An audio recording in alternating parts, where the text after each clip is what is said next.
选举只剩10天哦，中国介入选举的状况是真受到关心。大问题是讲侯友宜哦是中共支持的候选人，今仔个讲伊毋是咧抹红，只是质疑讲为什么中共哦要帮侯友宜来做假民调？侯友宜早起嘛表示讲，伊反对境外势力介入咱台湾民主自由的选举，嘛认为讲毋通凊彩甲人抹红，嘛爱民进党哦毋通制造假消息。也毋过赖清德是批评侯友宜讲是做贼的画掠贼，嘛讲大家会当来针对国籍来做讨论。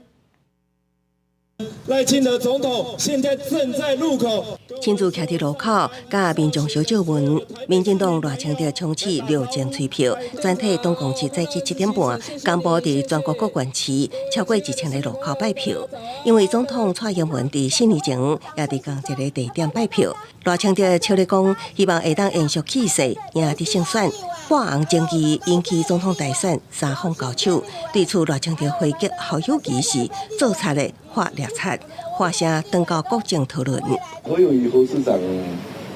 这番说法是做贼画掠贼，是用错假讯息，然后扭黑造谣攻击我。那我们希望侯市长能够检讨啊。我只是问他说，为什么中共对你这么好，还要替你做假民调，还把这民调做那种高的假民调，奇怪，所以为什么会整个台商系统在替你募款嘛？我非常清楚嘛，那个国台办没有点头同意，大陆台商哪里敢动？针对最近讲侯友宜是中共支持的候选人，和侯友宜反呛爱有同理心，唔通害别人。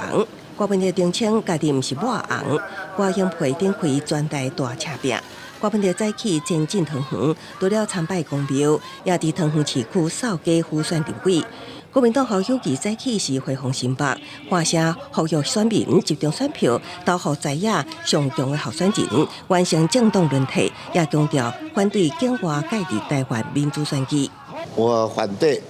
境外介入台湾民主自由的选举，但是民进党不要常常制造